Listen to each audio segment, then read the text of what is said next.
Hey, folks, welcome back to the podcast. Welcome to the final episode of 2025.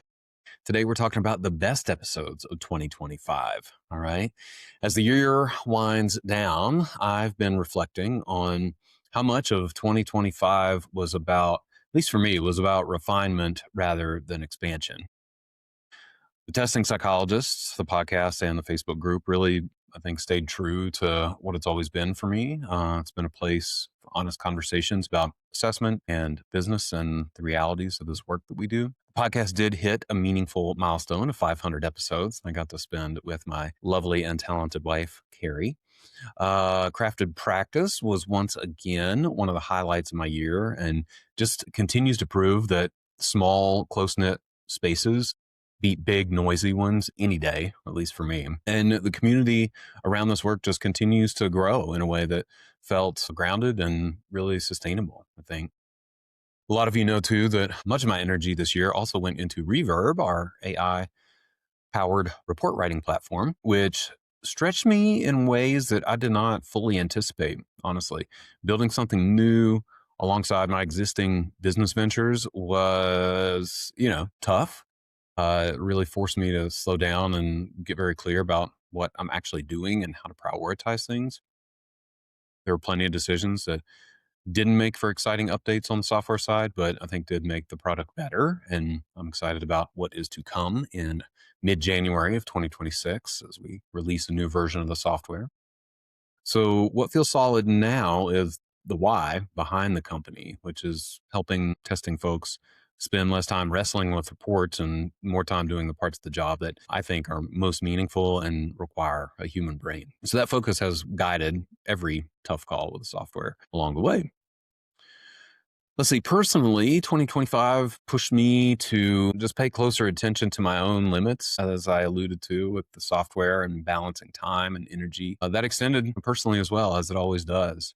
So I had heart surgery on January 3rd, 2025, way back at the beginning of the year. And that just forced me to slow down and be very intentional, I think, about my capabilities. So I ended up working fewer hours, and I think I protected my unstructured time or protected more unstructured time. And I noticed how much better everything runs when I'm not operating at like a constant low grade sprint. So I think I'm ending the year clearer, steadier, and more confident about what I want to carry forward and what I don't. Some of you have probably seen the announcements around the upcoming membership experience that I'm designing called Craft. This is also launching in mid January. I am super excited about transferring some of this discussion and connection into a different venue for those of you who really want to be a part of something like that. Before transitioning to the episode, we're going to talk about all the best episodes of 2025. I want to give a few shout outs to folks who are just integral to the Testing Psychologist team. First, my Facebook group moderators, Chris Mulcahy, Laura Sanders, and Andres Chow. They really help me keep the group on the rails so that we can continue to have a safe, stable place to talk about testing and everything that comes up around that. Y'all really do not see them much by design, but they are doing so much work behind the scenes to moderate the content, approve posts, remove posts, and everything in between. Huge thanks to them. I also, of course, have to thank my assistant, Laura, who does everything from podcast editing to researching spots for my next in-person retreat. I definitely could not do this without her. And speaking of which, I, of course, have to thank my sponsors as well. Therapy Notes and PAR continued to support the podcast this year and just made all of this possible from a financial standpoint, which I am so grateful for. And unfortunately, we are saying goodbye to PAR for 2026. Super excited to get some fresh sponsorship on the books. And of course, I have to thank all of you. If you have listened to the podcast, come to an event, sent a note, or are maybe just quietly following along, thank you. Thank you. I do not take that support lightly, and I'm really looking forward to what comes next in 2026. So thanks for joining me one last time here in 2025 to discuss the top 5 most downloaded Testing Psychologist podcast episodes of the year. All right, everybody, we are diving right into it, talking about the top 5 most downloaded episodes of 2025.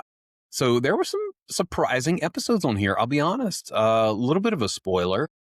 This is the first year I think that I have 2 solo episodes on the list. And then, of course, we have a few interview episodes as well. So we will start at number 5. This is the number 5 most downloaded episode of 2025. If you haven't checked it out, go check it out. This is a solo episode called The ADIR and ADOS2 as the Gold Standards, quote unquote, gold standards. This episode is when I did a research review and dove into an article about these 2 measures that many of us use or have used over the years. This is an article written by co-authors of these measures, Kathy Lord and others, and it talks about how these measures should not necessarily be considered the gold standards in and of themselves. We talk about how, yes, they are part of a comprehensive battery, but you cannot count on just the ADIR or the ADOS2 to solely diagnose autism spectrum disorder. So this is a topic that came up a lot. So when I found the article, I could not pass it up and was happy to see that a lot of folks enjoyed this episode and downloaded it. Well, I don't know if they enjoyed it. They did download it though. So if you have not listened to that episode, go check it out. Number 497, ADIR and ADOS2 as quote unquote gold standards. All right. The 4th most downloaded episode of 2025 is number 509. Quote, that New York Times article on ADHD, challenging our beliefs. I really enjoyed this episode. So this is another solo episode where I did a research review and started with this New York Times article on ADHD and what it is and how we diagnose it and what it looks like. Then that kind of led me down a rabbit hole looking at the source material for that article. And it was fascinating. It was fascinating. I've brought this content up many times since then, just in my clinical practice and talking with our team day to day. So the general premise of the article and some of the source material is that ADHD symptoms wax and wane to a pretty great degree over time. So some of the content, talked about how individuals diagnosed with ADHD as kids go through somewhat lengthy periods over the course of their lives where they would not meet the criteria for ADHD. I think if I'm remembering correctly, these time periods spanned maybe even up to 3 to 4 years where these individuals would not reach the threshold for a clinical diagnosis. So it just spoke to me in terms of the work that we do. And the longer I do this work, the more I consider assessment as a snapshot more than written on a stone tablet. And it's just reinforced that we're just doing the best that we can at any moment in time. And it validated my experience having been doing this for a long time now. I think don't tell anybody, I think I'm going on over 20 years of testing at this point. That I've seen kids multiple times, 2, 3, 4 times over the course of their lives, and they look very different from time to time. So it was validating in that regard. So if that feels interesting to you, or if you're just interested in ADHD, you can go back and check this episode out, number 509, that New York Times article and ADHD, challenging our beliefs. Okay, folks, we are inching closer to the number 1 episode. But first, we have the 3rd most downloaded episode. This is episode number 512. That's 512. Better Feedback for Parents, Dr. Liz Angoff. So Liz is a return guest. I think this is maybe the 3rd time that she's been on the podcast. And as always, she brought some fantastic content. This episode dovetailed with the launch of her latest book, which you should definitely go check out. It's linked in the show notes along with the episode. But this episode, Better Feedback for Parents. So we talk through how Liz approaches feedback with parents. So her previous episodes, we have tackled feedback with kids, but this time we're talking about feedback with parents and how she approaches that. So great discussion as always. It's hard to capture the full content of the episode here in a summary, but suffice it to say, Liz walks us through her process for doing feedback with parents. The idea that feedback starts at intake. We talk about difficult parents, quote unquote, and how to approach them and bridge the gap between where they might be and where we are in the evaluation process. And and results. So tons of good stuff. As always, it's very actionable and it's a bridge, I think, or, open door to the rest of Liz's content, which is also fantastic. So go back and check it out. Even if you listen to it, this is one of those where there's a ton to take away and multiple listens will be your friend. So episode 512, Better Feedback for Parents with Dr. Liz Engoff. Okay, marching toward number 1, we're going to make a stop at number 2. This is not going to be a surprise for those of you who've been longtime listeners of the podcast. I've got episode 521, Pathological Demand Avoidance with Dr. Donna Henderson. Donna is another return guest. Her original episode, first episode on the podcast, Autism in Girls and Women, I think remains the most downloaded episode out of 550 now. So Donna's a fantastic guest. Much like Dr. Liz, Dr. Donna comes on with some real life examples to pull from. She tells stories. She brings these concepts to life. And it was super important to do that with something like pathological demand avoidance. So this is the topic, again, that comes up a lot. I'd been waiting to do an episode on PDA until I could find the right person, and was so grateful when Donna reached out and was willing to put an episode together. So this goes through the basics of PDA, and then, like I said, really comes to life with a couple of cases and stories. So if you are in this world, I'm sure you have seen kids or even adults that you suspect to have PDA, pathological demand avoidance. So again, go back, listen to this one, or check it out for the first time if you did not catch it when it came out. Episode 521, Pathological Demand Avoidance with Dr. Donna Henderson.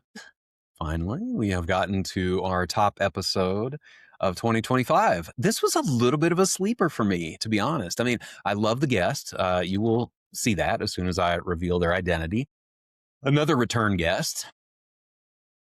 Looking back, it makes sense given the topic. AI, hot, very hot, has been hot for a while. But with all the clinical content, it was pretty interesting for me to see that a non-clinical episode actually took the top spot. So without further ado, I will reveal the top most downloaded episode of 2025 was episode number 515, AI, Admin, and the Future of Private Practice with Uriah Guilford from The Productive Therapist. Uriah has been on the podcast a number of times. I love chatting with Uriah. Our relationship started professionally and we just connected. We both have this love of tech and new things and software and now AI. And we've had a lot of conversations over the years about outsourcing and delegating and virtual assistants and efficiency and software. But this episode really brought all that together and put the capstone of AI across the whole thing. So we talk about, as the title suggests, AI's role in private practice and where Uriah thinks we are headed, at least from an administrative side. So this is more tackling the admin work, systems, processes, workflows, things like that. And we focus specifically on his growing interest, now pretty full-fledged interest in AI for admin support and intake support. So AI voice agents and chatbots and things like that. I think going back and looking at this episode, it just reinforced how quickly the technology is moving. So this episode came out probably 6 to 8 months ago. And at this time of recording, Uriah has taken this technology and built out a fully operable AI intake assistant. So if you haven't checked that out, you should definitely go check that out at theproductivetherapist.com. But this episode is great. As usual, we meander around. We talk about a lot of different topics related to AI and administrative support and where the field is headed. And Uriah is just a super engaging speaker. And I actually had the privilege of spending some time with him one-on-one over the summer when I headed out to California to run a race. And he picked me up from the airport. We got to hang out all day, talk about business, talk about our lives, and felt super grateful just to have that extra layer of relationship and connection with him. So he's a great guy, doing great things, very passionate about this work, and passionate about doing good work with these tools that we have. So if you haven't checked it out, or if you want to go listen to it again, plenty to take away. Episode number 515, AI, Admin, and the Future of Private Practice with Uriah Guilford. All right, folks, that is it. That is it. I'm curious to hear if there were any surprises for you in this list. Send me a note. I'm always happy to get notes from folks. Jeremy at thetestingpsychologist.com. This should come out on New Year's Eve. So sliding in right in the nick of time before we hit 2026. And like I said in the intro, I'm really excited about what's coming in 2026. Many of you have probably seen the email announcements about Craft, my membership experience. If you are not on the wait list to get notified for Craft, go ahead and jump on that list. You'll get emailed first when the doors open. You can go to the testingpsychologist.com/craft and put your name on that list and get information and notifications as they come along. I'm excited about that. I'm excited about Crafted Practice coming up. That's the in-person retreat in the summer. Once again, big things happening with Reverb as well. And then, of course, just personally, as I mentioned in the intro, I had heart surgery about a year ago to correct exercise-induced atrial fibrillation. And this is something that kept me from doing what I love at the level that I like to do it, and that is running. I've been an avid runner for many years, but I've had to really dial it back over the past 4 or 5 years and couldn't train as hard as I wanted to because I had this arrhythmia that would pop up when I was training hard. And so I just gave it up for a while. But since then, the surgery or procedure appears to have worked. I was able to train at a high level again over the last 6 to 8 months. And I'm just feeling super grateful and excited to be able to continue to do that in 2026.